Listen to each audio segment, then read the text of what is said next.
Morning garden friends. We are going to take a quick run through of the updates in the entrance garden and what's starting to bloom. The irises are still going. It's been super cool. So this is around summer solstice, and what is now coming into bloom is going to take over the color and some of my plans that I'm going to use or do so I have color all through the summer. So let's get going on our tour, and if you enjoy this video, please give it a thumbs up. That tells YouTube that others might enjoy this too. So let's get going on our tour. Good morning, flower friends. We are out in the entrance garden. So let's get started on the entrance garden tour. Now I got out here early. Hopefully the lighting is good. I noticed sometimes the lighting isn't great when I start early morning, but I wanted to get started before the people show up behind to work on the construction. That hammering and stuff is so distracting. But happy summer solstice, first day of summer. It's gorgeous. The rhododendron's done. My husband and I were just talking about changing this up, cleaning up this driveway. So hopefully this forklift will be moved soon and won't be such a glaring disaster here in the front. But look at this is Verbascum Southern Charm. I got this at Annie's Annuals and I'm loving it. Now it's kind of obscured by the bench in front of it when you're looking from afar, but I'm hoping it will set seed and make babies, and then I can transplant them in other parts. I don't want to move this whole plant right now because I don't want to disturb it. It's growing well here, and I can get seedlings.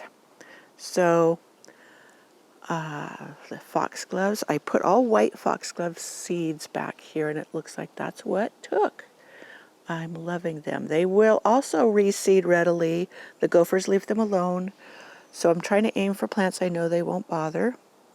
This iris back here probably gets too much shade, so I am going to move it. Wine Region is the name of it. My black lace elderberry is doing beautifully. Next year it will get bigger sooner because of I transplanted it late in the spring, and it's just catching back up. Plus, it's been cold here for June, very cold. We had 2 nights that got down into 30s, down to 35 degrees.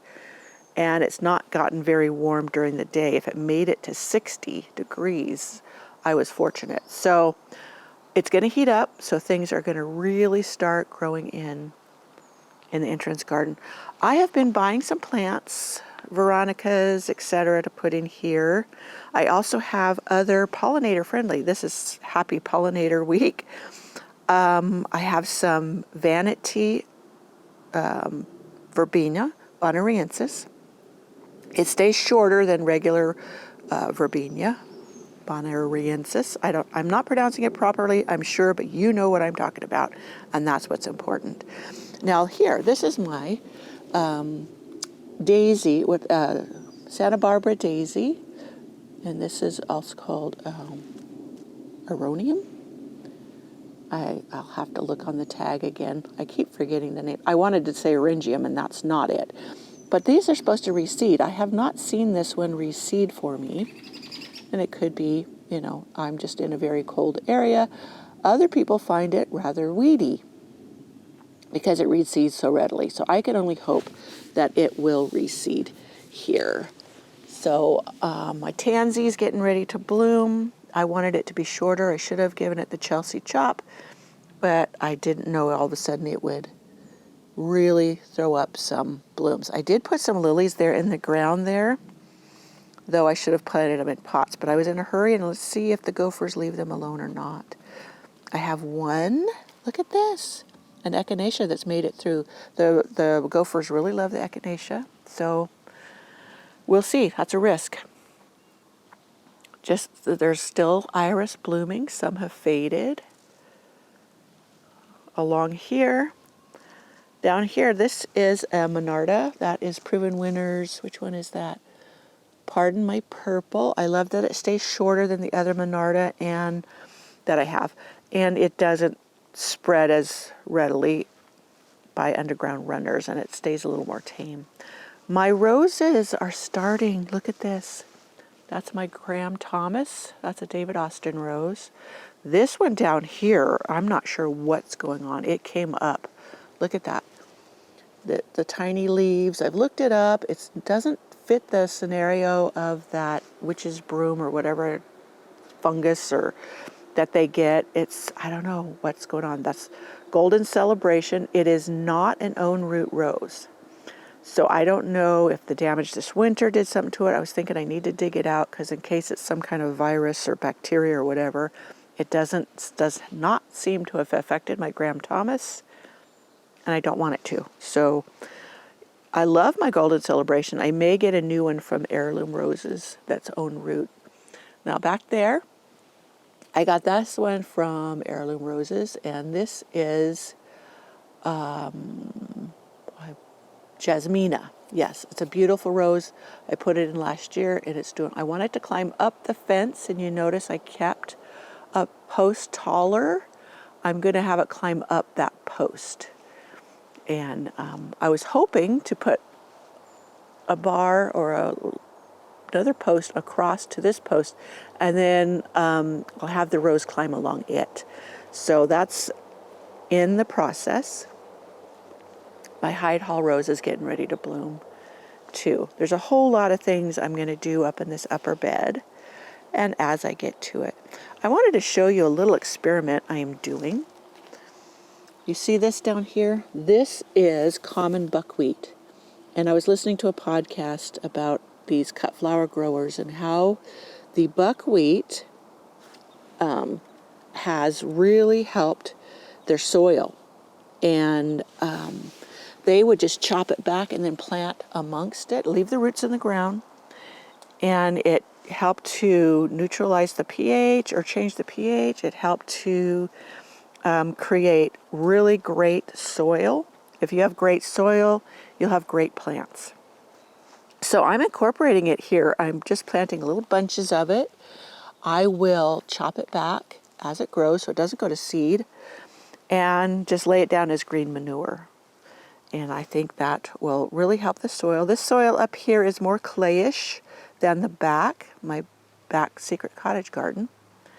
And I think that will help. You know, I rely mostly on natural amendments rather than fertilizing. I do have a liquid fertilizer I really enjoy using that is helpful, but I work on regenerating my soil with compost and or green manures and regenerative practices. Now, this is LD Braithwaite and Darcy Bucell. These are both a red rose, David Austin rose, in this container. I am really considering putting all these roses back into the ground instead of in the barrels. The roses, there's 2 or 3 roses in here. The gophers have left them alone. So, and I had put everything in barrels because they were, all my roses were getting eaten on by the gophers. So maybe I'm reducing the population enough that I can safely plant. Now, down here, echinaceas. These echinaceas, hopefully I'll get a white one in here. They reseeded themselves. And back here is a beautiful phlox. This phlox has not ran. It has not reseeded. I remember when I got this one and the one up by the fence they were a hybrid that was not supposed to do that, and I totally don't have the name. It was so long ago. Look at this iris still going so strong. This is Glamis Castle, and over there this is a white iceberg rose. Sorry for the hesitation. In this barrel here, and you've got to see, look up here. The sun's coming through the trees up there, but that's my Eden rose. Eden up there, look at that. It's going to be in full bloom up there soon. Now this had to have a hard prune this spring. Hard prune, because so much got broken down in the snow this winter. Usually it's blooming up over the top of the arbor, but I had to cut it back. But it is recovering so much better than I had thought it would. So look at that. Isn't that gorgeous? Now, I love my Kiss Me Kate rose from Heirloom Roses. I have it in the back by the greenhouse, but I'm thinking of adding it to this arbor as well because of the different bloom times. The Eden has huge flushes of first bloom, and then it's intermittent through the summer. So the Kiss Me Kate on here with this would keep more bloom going through the summer. And they would work well together on there. So let's take an overview from the sidewalk down this garden. There's so much. I've got more planting to do. I've got plants coming up. Along these beds, I am going to seed zinnias and cosmos. They will take me through the summer. I haven't done it yet because it's been so cold. They wouldn't germinate. So it's going to heat up, like I said. And so this will then be full of zinnias and cosmos, and I will, of course, share. Also have some veronicas for that purple punch. Look at this is my Olivia Austin rose. Isn't that beautiful? Now these ones they were almost killed by the gophers, so I'm so glad this one's recovering so well. In this bed, this has a protective mesh under it so the gophers cannot eat it. I love, this is lime time. And it always has this beautiful chartreuse color. And along the edge here, once it starts to go a darker green as the heat comes in summer, I will trim it back, edge it back. Oh, wait a minute, look at this. See that hole right there? Gopher tunnel. That means I've got to get something repellent up here. Now over here, this Olivia Rose Austin, this one, I think it's coming from below the graft. And that is why I try to buy only own root roses, because we have such challenging conditions here in the mountains that a lot of times my roses somehow will get killed to the ground, but if at their own root, they will come back true. Now this whole area needs to be worked on. This is a big weed patch, and I will get to that, and I will share as I do. So this pathway here is going to get worked on, but over here, look at these. This is my petal pusher. Those are a short growing ground cover rose, and they have performed here beautifully. So they are a rose that just keep on giving. I have thought of maybe transplanting one of them, because I have two here, transplanting one over to the other side so it's balanced, like one here and then one over there. And that way I do like some symmetry. It brings tidiness to the garden. So I will wait till late fall towards winter to do that, so it has a better chance of surviving. A beautiful phlox back there. I have, well, you can see from this angle, my Eden rose. But back there I have Queen Elizabeth rose, which is by the fence. Beautiful. My new clematis is doing great. I cut back this white, this is actually a ground cover rose, but I have it growing up this obelisk because it just is so profoundly rampant, and it does beautiful there all summer. So here's my limelight hydrangea. I had to tie it up to that post because it was really leaning over from the snow damage. I'm going to train this into a tree shape. It's not going to be a big bush. I think I'll like it as a tree shape. Delphiniums coming up. These are always beautiful every year.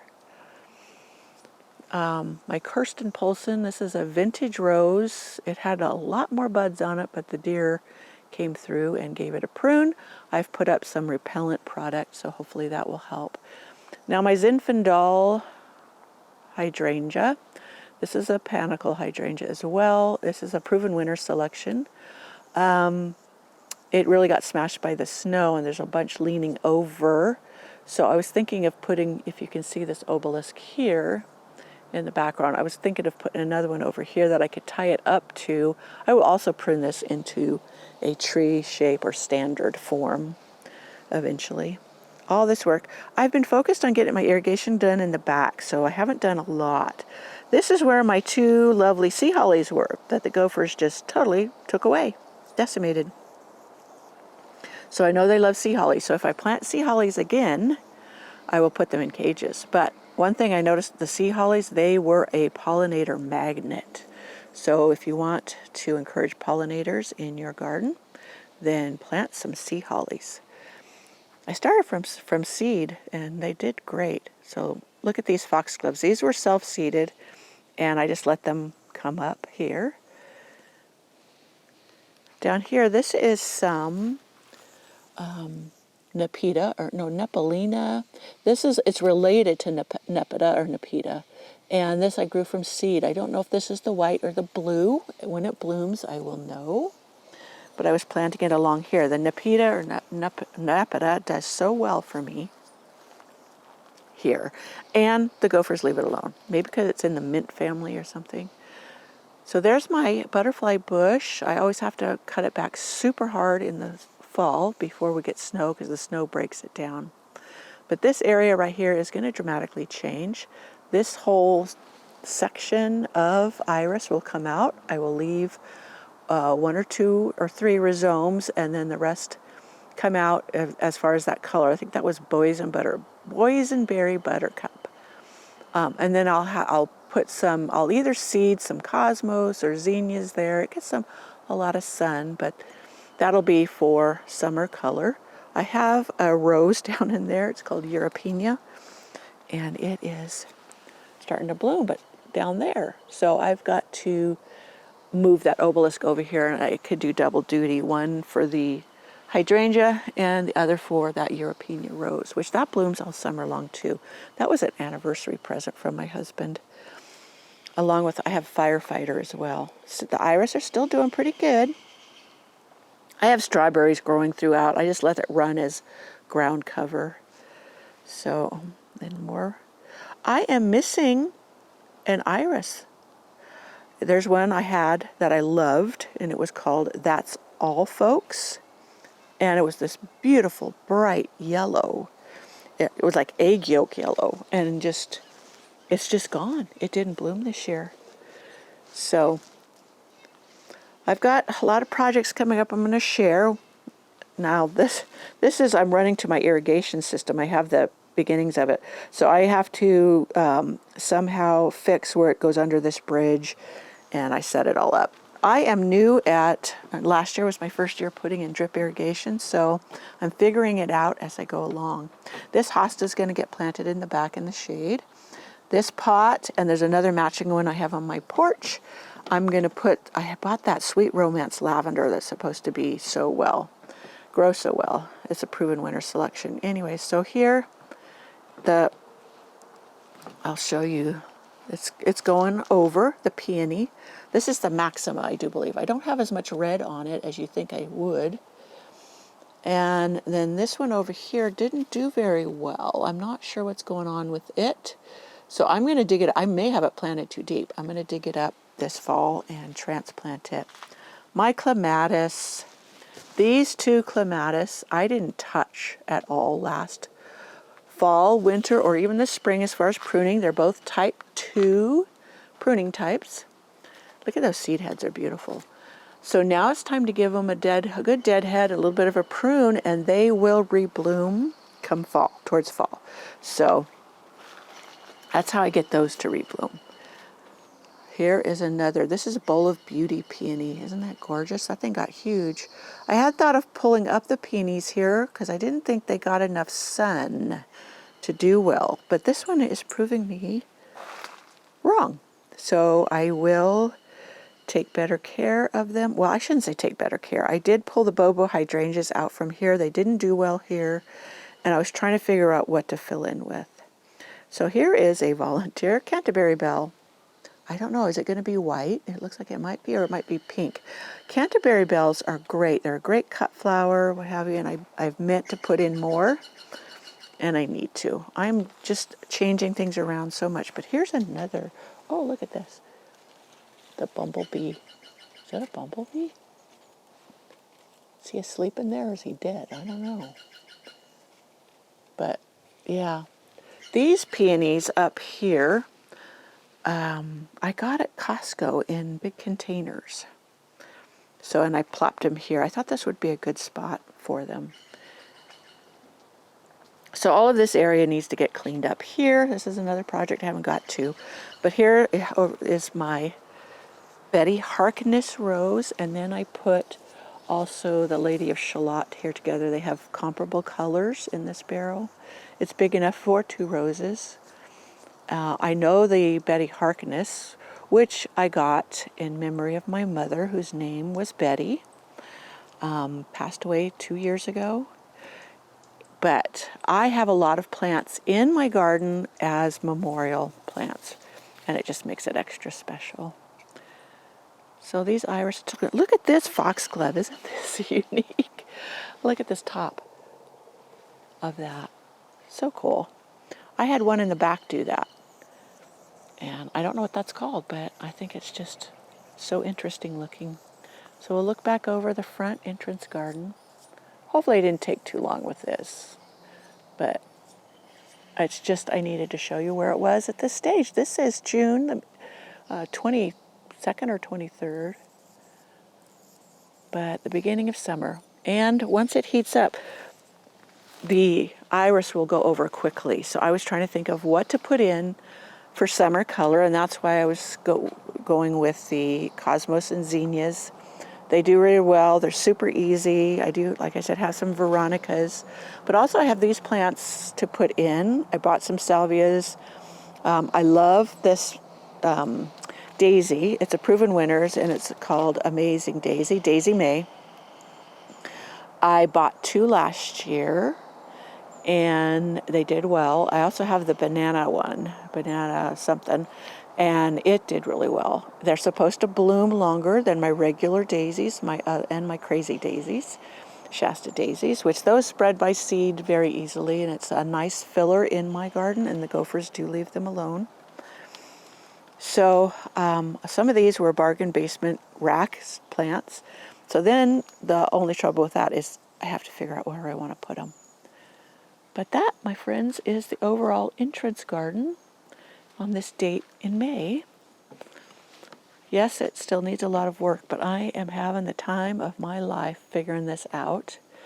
And I'll continue to share how it progresses through the summer. Now remember, I have a shorter growing season than most people in Zone 8. So I have to work with what I have. And because of, let me zoom up here really quick for you. I garden amongst these tall evergreens. I have shorter periods of sun than a lot of other people would get. So I work with that too. But I just enjoy. So come on back for another tour here or another walk through the entrance garden in a few weeks, and we'll see how it's changed.